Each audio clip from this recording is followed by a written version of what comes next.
30 दिवसांची तयारी ठेवा. भारतात पुन्हा लॉकडाऊन. युद्धामुळे देश बंद.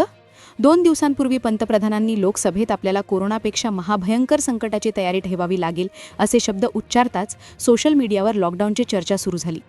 आता ही फक्त चर्चा होती. भीतीचं वातावरण निर्माण व्हायला सुरू झालं होतं. पण तेवढ्यात मोदींनी काल सर्वपक्षीय बैठक बोलावली. सगळ्या पक्षाच्या सगळ्या नेत्यांची बैठक त्यांनी घेतली काल सायंकाळी 5 वाजता.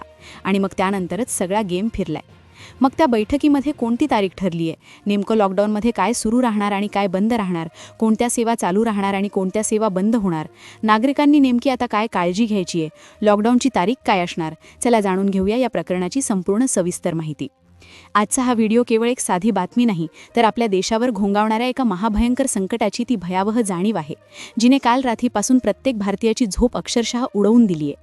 परवा दुपारपर्यंत सगळं काही सुरळीत होतं. माणसं आपापल्या कामात गुंग होती. पण अचानक संसदेच्या पायऱ्यांवरून एक अशी बातमी धडकली, जिने साऱ्या देशाचा श्वास जणू रोखून धरला. लोकसभेच्या त्या ऐतिहासिक सभागृहात जेव्हा पंतप्रधान नरेंद्र मोदी बोलायला उभे राहिले, तेव्हा त्यांच्या चेहऱ्यावर नेहमीसारखं ते हसू मुळीच नव्हतं. त्यांच्या आवाजात एक वेगळीच तडफ आणि डोळ्यात काळजाचा ठोका चुकवणाऱ्या संकटाची स्पष्ट जाणीव जाणवत होती. सभागृहात शांतता इतकी होती की टाचणी पडली तरी तिचा मोठा आवाज येईल. प्रत्येक खासदार, मग तो सरकारचा असो वा विरोधी पक्षाचा, पंतप्रधानांच्या तोंडून निघणाऱ्या प्रत्येक शब्दाकडे जीव लावून कान देऊन बसला होता. आणि अखेर तो क्षण आला जेव्हा पंतप्रधान गंभीरपणे म्हणाले, देशवासियांनो, संपूर्ण जग सध्या एका विनाशकारी युद्धाच्या उंबरठ्यावर उभा आहे आणि या भडकलेल्या आगीची झळ आपल्या भारतालाही बसू शकते. कोरोनासारख्या भीषण परिस्थितीला सामोरं जाण्यासाठी आता पुन्हा एकदा कंबर कसायला तयार रहा. हे शब्द बाहेर पडले आणि जणू अख्ख्या देशात एकच मोठा भूकंप झाला. लोकसभेतील त्या सतर्कतेच्या इशाऱ्याचा व्हिडिओ काही क्षणातच इंटरनेटवर वाऱ्यासारखा सर्वत्र पसरला. लोकांच्या मनात कालपर्यंत ज्या केवळ शंका होत्या, त्याचं आता प्रचंड भीतीत रूपांतर झालं होतं. हा नुसता इशारा नव्हता, तर ते येणाऱ्या एका महाभयंकर वादळापूर्वीचं शांततापूर्ण भाकीत होतं. लोकसभेतून बाहेर येताच गॅलरीत थांबलेल्या पत्रकारांच्या फौजेने नेत्यांना अक्षरशः वेढलं. पण कोणाकडेच याचं ठाम उत्तर नव्हतं. प्रत्येकाच्या मनात एकच धडधड होती. काय पुन्हा एकदा कडक लॉकडाऊन लागणार? काय पुन्हा एकदा रस्ते सामसूम पडणार? काय पुन्हा एकदा आपल्या घराचा उंबरा आपल्यासाठी लक्ष्मण रेषा ठरणार? या गंभीर इशाऱ्यानंतर काही तासांतच जे दृश्य पाहायला मिळालं ते काळजाचा थरकाप उडवणारं होतं. दिल्लीच्या राजकीय वर्तुळातील हालचालींना मोठी गती आली होती. मध्यरात्रीपर्यंत पंतप्रधान कार्यालयाचे दिवे लख्ख सुरू होते. आणि आज सकाळीच सर्वात मोठी घडामोड समोर आली. पंतप्रधानांनी तडकाफडकी सर्वपक्षीय बैठक बोलावली. काल सायंकाळी ही बैठक तिकडे पार पडली आहे. आता ही बैठक तिकडे पार पडत असताना आशिया खंडातील जवळपास 14 देशांनी आपल्या देशामध्ये लॉकडाऊन लागू केल्याची बातमी व्हायरल झाली. श्रीलंका, बांगलादेश, पाकिस्तान अशा बऱ्यापैकी जे देश आहेत, तर अशा मोठ्या देशांनी देखील आपल्या देशामध्ये काही ठिकाणी 3 दिवसांचे, काही ठिकाणी 12 दिवसांचे, तर काही ठिकाणी काही काळाचे वेगवेगळ्या पद्धतीचे लॉकडाऊन लागू केल्याची बातमी व्हायरल होत होती. पण इकडे आपल्या देशाचा जो मोठा निर्णय होता तो होणार होता या बैठकीमध्ये. सर्वपक्षीय बैठक बोलावण्यात आली. जरा विचार करा, जेव्हा देशातील सर्व राजकीय पक्ष आपले जुने मतभेद विसरून एकाच टेबलावर येतात, तेव्हा परिस्थिती किती हाताबाहेर गेलेली असू शकते. या बैठकीच्या हॉलमधील वातावरण एकदम तणावपूर्ण होतं. बंद दरवाजा आड चाललेल्या या चर्चेत आरडाओरडा होत नव्हता, तर तिथे दाट चिंतेचं सावट पसरलं होतं. देशाचे संरक्षण मंत्री, गृहमंत्री आणि तिन्ही दलांचे प्रमुख तिथे हजर होते. बैठकीत मांडलेले गोपनीय रिपोर्ट पाहून कित्येक मुख्यमंत्र्यांच्या कपाळावर अक्षरशः घाम फुटला होता. बाहेर तैनात असलेले सुरक्षा रक्षक आणि अधिकारी यांच्या चेहऱ्यावरूनही परिस्थितीचं गांभीर्य स्पष्टपणे उमजत होतं. या बैठकीत नक्की काय खलबतं झाली असतील? सूत्रांनी दिलेल्या खात्रीशीर माहितीनुसार चर्चेचा मुख्य मुद्दा हा पुरवठा साखळी, सप्लाय चेन हाच होता. इराण आणि अरब देशांमध्ये पेटलेल्या युद्धामुळे भारताला मिळणारे गॅस आणि कच्च्या तेलाचे महाकाय टँकर समुद्रातच अडकून पडले आहेत. जर हे इंधन टँकर वेळेवर पोहोचले नाहीत, तर देशातील वीज आणि संपूर्ण वाहतूक यंत्रणा कोणत्याही क्षणी कोलमडून पडण्याची चिन्ह आहेत. बैठकीत एका ज्येष्ठ नेत्याने विचारलं, मग आता जनतेला काय उत्तर द्यायचं? त्यावर पंतप्रधानांनी जे उत्तर दिलं ते खूप खोल होतं. ते म्हणाले, लोकांना आता कडू सत्याची जाणीव करून द्यावीच लागेल, कारण अफवा या वास्तवापेक्षा जास्त घातक असतात. संसदेत आणि बैठकीत हा हाय व्होल्टेज ड्रामा सुरू असताना देशाच्या रस्त्यांवर मात्र एका वेगळ्याच युद्धाला तोंड फुटलं होतं. जसा हा निरोप लोकांपर्यंत पोहोचला की पुन्हा काहीतरी बंद होऊ शकतं, तशी लोकांची पावलं वेड्यासारखी पेट्रोल पंपांकडे वळली. रात्री 12 वाजले तरी पेट्रोल पंपावर अर्धा किलोमीटरच्या लांबच लांब रांगा लागल्या होत्या. लोक आपल्या गाड्यांच्या टाक्या गच्च भरून घेत होते. कुणी डब्यांमध्ये डिझेल भरत होतं, तर कुणी 2-2 वाहने घेऊन पंपावर ठाण मांडून होतं. तिथलं वातावरण इतकं तापलं होतं की केवळ रांगेत पुढे जाण्याच्या कारणावरून लोकांच्या आपापसात फ्रीस्टाईल हाणामाऱ्या सुरू झाल्या. प्रत्येकाच्या मनात एकच धस्स झालं होतं, जर उद्या पेट्रोल संपलं तर मी कामावर कसा जाणार, माझ्या पोरांना शाळेत कसा सोडणार. पेट्रोल पंप मालकांनी तर हात टेकले होते. साठा संपत आला होता तरीही लोकांची गर्दी काही ओसरत नव्हती. केवळ पेट्रोल पंपच नाही तर शहरांमधील मोठ्या सुपरमार्केटमध्येही रात्री उशिरापर्यंत जणू लुटालूट सुरू होती.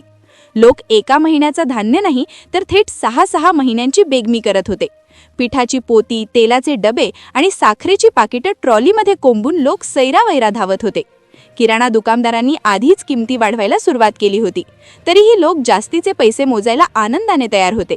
सामान्य माणसाच्या डोळ्यासमोर तो करोनाचा काळ उभा राहिला होता, जेव्हा हाताला काम नव्हतं आणि खायला अन्न नव्हतं.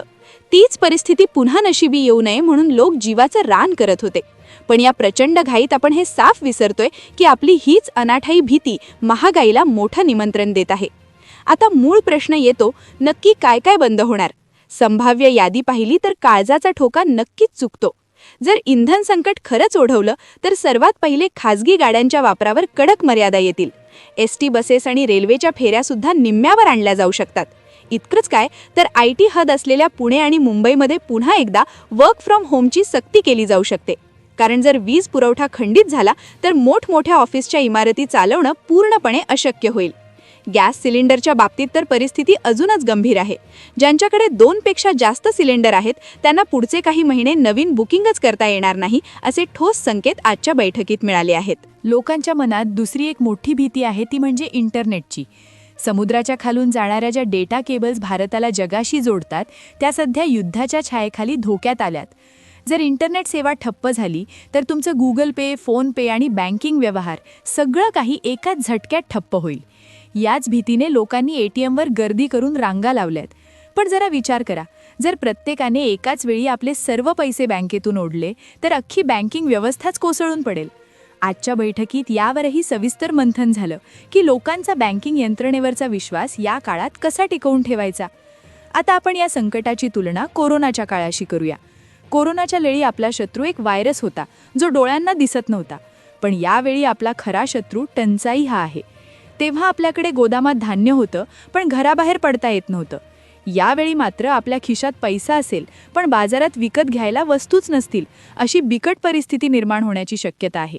वैद्यकीय सेवा आणि इतर अत्यावश्यक सेवा चालू राहतील असं सरकारने वारंवार सांगितलं आहे. पण तरीही लोकांचा विश्वास बसेनासा झालाय. कारण जेव्हा गॅसच उपलब्ध नसेल तेव्हा हॉस्पिटलमधले जनरेटर्स कसे चालणार? जेव्हा डिझेलच नसेल तेव्हा रुग्णवाहिका पेशंटला घेऊन कशी धावणार? हे अस्वस्थ करणारे प्रश्न आज प्रत्येक भारतीयाला सतावत आहेत. पुणे आणि मुंबईसारख्या महानगरांतून मजुरांचे लोंढे पुन्हा एकदा रेल्वे स्टेशनच्या दिशेने वळू लागले आहेत. लोक आपलं बिऱ्हाड गाठोड्यात बांधून गावी पळण्याच्या तत्वारीत आहेत. रेल्वे स्टेशनवर पाय ठेवायलाही जागा शिल्लक नाहीये. तिकिटांचे दर ब्लॅक मार्केटमध्ये दुप्पट-तिप्पट किमतीने विकले जात आहेत. हे सगळं भयान चित्र पाहून असं वाटतंय की आपण पुन्हा एकदा 2020च्या त्या वाईट दिवसात परतलो आहोत. पण मित्रांनो, या सगळ्या नाट्यात एक महत्त्वाची गोष्ट आपण विसरतोय, ती म्हणजे आपला संयम. आजच्या या सर्वपक्षीय बैठकीत पंतप्रधानांनी एक मोलाची गोष्ट सांगितली. हा देश कोणत्याही युद्धानं हरणार नाही. तो हरला तर फक्त अफवांच्या पिकामुळे हरेल. बैठकीत विरोधी पक्षाच्या नेत्यांनीही काही गंभीर मुद्दे उपस्थित केले. त्यांनी थेट विचारलं की जर परिस्थिती इतकी नाजूक आहे तर सामान्य लोकांसाठी सरकारने पुरेसा साठा करून ठेवला आहे का? त्यावर सरकारने ग्वाही दिली की भारताकडे किमान 3 महिन्यांचा अन्नसाठा पूर्णपणे सुरक्षित आहे. त्यामुळे उपासमारीची वेळ कोणावरही येणार नाही. पण ही सकारात्मक माहिती लोकांपर्यंत नीट पोहोचतच नाहीये. लोकांपर्यंत पोहोचतीये ती केवळ भीती. काही ठिकाणी तर लोकांनी मेणबत्त्या आणि कंदील साठवायला सुरुवात केली आहे, कारण त्यांना वाटतंय की देश कायमचा अंधारात बुडून जाईल. पेट्रोल डिझेलच्या टंचाईपेक्षाही मोठं संकट आता उंबरठ्यावर आहे. ते म्हणजे अक्राळ विक्राळ महागाई. वाहतूक विस्कळीत झाल्यास दूध 100 रुपये लिटर आणि साधी कोथिंबीर 50 रुपयांवर जाण्याची भीती आहे. हे टाळण्यासाठी सरकार रेशनिंग लागू करण्याच्या गंभीर विचारात असून यामुळे साठेबाजीला चाप बसेल, पण स्वातंत्र्यावर काही मर्यादा येतील. पालकांच्या मनात एकच धाकधूक आहे, मुलांचं शिक्षण पुन्हा ऑनलाईनच्या पडद्यावर अडकणार का? पंतप्रधानांच्या बैठकीनंतर राज्यांना पूर्ण तयारीचे आदेश मिळाले आहेत. लॉकडाऊन हा शब्द कोणालाच प्रिय नाही, पण जीव वाचवण्यासाठी सरकारला हा कडू डोस घ्यावा लागू शकतो. मोदीजींचा संदेश स्पष्ट आहे, सावध रहा आणि अफवा पसरवू नका. पेट्रोल पंप किंवा ATMवर गर्दी करून आपण आपल्याच गरजू बांधवांचे नुकसान करत आहोत. भारत याआधीही अनेक संकटांतून तावून सुलाखून निघाला आहे. ही वेळही नक्कीच निघून जाईल. पुढच्या काही तासात अधिकृत मार्गदर्शक तत्त्वे जाहीर होतील. तोपर्यंत स्वतःचे तर्कवितर्क लढवू नका. ही महत्त्वाची माहिती प्रत्येक भारतीयापर्यंत पोहोचवा, जेणेकरून भीती दूर होऊन सर्वांना वस्तुस्थिती समजेल. तर मित्रांनो, आतापर्यंत तुम्ही या व्हिडिओमध्ये पाहिलं की कशा प्रकारे सोशल मीडियावर आणि राजकीय वर्तुळात सध्या चिंतेचं वातावरण आहे. पण या ठिकाणी मला तुम्हाला एक महत्त्वाची गोष्ट स्पष्ट करायची आहे. हा व्हिडिओ बनवण्यामागचा आमचा उद्देश तुम्हाला घाबरवणं हा मुळीच नाही, तर सध्याची परिस्थिती तुमच्यापर्यंत पोहोचवणं हा आहे. बघा, लॉकडाऊन लागण्याची ही केवळ एक शक्यता आहे. सध्या जगभरात जे युद्धाचं सावट सुरू आहे, त्यामुळे इंधन टंचाई निर्माण होऊ शकते. अशा वेळी सरकार काही कडक पावलं उचलू शकतं. पण सोशल मीडियावर या अफवा पसरत आहेत की उद्यापासून सगळं बंद होईल. तसं अजूनही तरी अधिकृतपणे काही जाहीर झालेलं नाही. त्यामुळे माझी तुम्हाला हात जोडून विनंती आहे की घाबरून जाऊन पेट्रोल पंपाने किराणा दुकानांवर गर्दी करू नका. तुमची ही घाईच महागाईला आमंत्रण देत आहे. आता मला तुमचं मत जाणून घ्यायचं आहे. तुम्हाला काय वाटतं, खरंच भारतामध्ये पुन्हा एकदा लॉकडाऊन लागण्याची गरज आहे का, की आपण केवळ अफवांवर बळी पडत आहोत? कारण 2020मध्ये आपण पाहिलं की लॉकडाऊनमुळे सामान्यांचे किती हाल झाले होते. छोटे दुकानदार असतील, मजूर असतील किंवा मध्यमवर्गीय कुटुंबीय यासारख्या सगळ्यांनाच याचा फटका बसला होता. त्यामुळे आता पुन्हा अशी परिस्थिती येणं देशाला परवडणार आहे का? तुमचं मत जे काही असेल ते खाली कमेंट बॉक्समध्ये नक्की लिहा. तुमचं प्रत्येक कमेंट आम्हाला कळतं की जनमत नक्की काय आहे.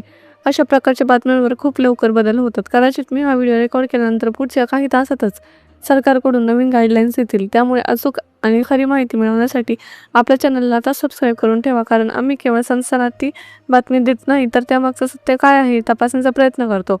अफवांवर विश्वास ठेवू नका, अधिकृत बातमीची वाट पहा. लक्षात ठेवा, भारत एक खंबीर देश आहे आणि आपण याआधीही अनेक संकटांचा सामना केला आहे आणि इथून पुढेही करू. फक्त गरज आहे ती शांत राहण्याची आणि एकमेकांना मदत करण्याची.